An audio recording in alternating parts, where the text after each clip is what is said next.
Okay. Hi, A&P class. Today we are going to go over the synovial joints and how they move.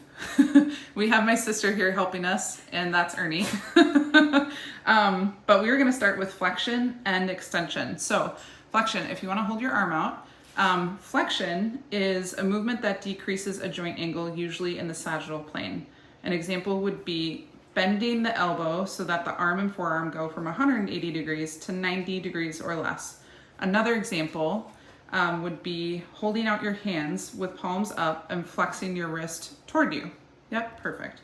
And then extension is a movement that straightens a joint and generally returns a body part to the zero position. Okay, next we're moving on to abduction and adduction. So abduction is the movement of a body part in the frontal plane away from the midline. So if she raises her arms up, and then adduction is the movement in the frontal plane back toward the midline. So abduction goes up and away from the midline, and then adduction goes back to the midline. Okay, next we have elevation and depression. So elevation is a movement that raises a body part vertically in the frontal plane. So like shrugging the shoulders up. And depression lowers a body part in the same plane. So elevation and depression. Okay, next up we have protraction and retraction. Protraction is the anterior movement of a body part in the transverse or horizontal plane, and retraction is the posterior movement. So think of like pushing a door open, that is protraction, and then coming back is retraction. Also like bench pressing or push-ups. So protraction and retraction. All right, next we have circumduction.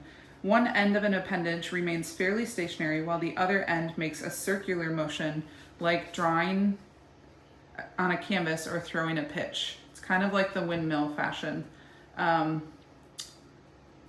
You can also circumduct an individual finger, hand, thigh, foot, the trunk, or the head. All right, next up we have rotation, a movement in which a bone spins on its longitudinal axis. Example is if you stand with a bent elbow and move your forearm to grasp your opposite arm. So if you move in to grasp your opposite arm, that is considered medial or internal rotation. And if you make the opposite movement, this is called lateral or external rotation. Okay, next up we have supination and pronation.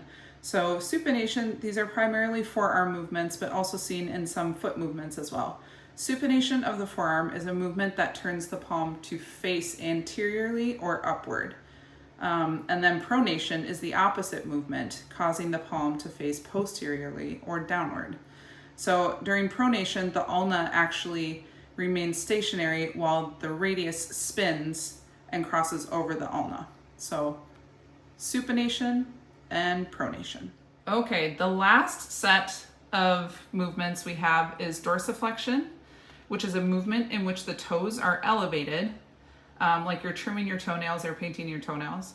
And then plantar flexion of the foot is the movement of the foot so the toes point downward, like you're pressing the gas pedal of a car or standing on your tippy toes.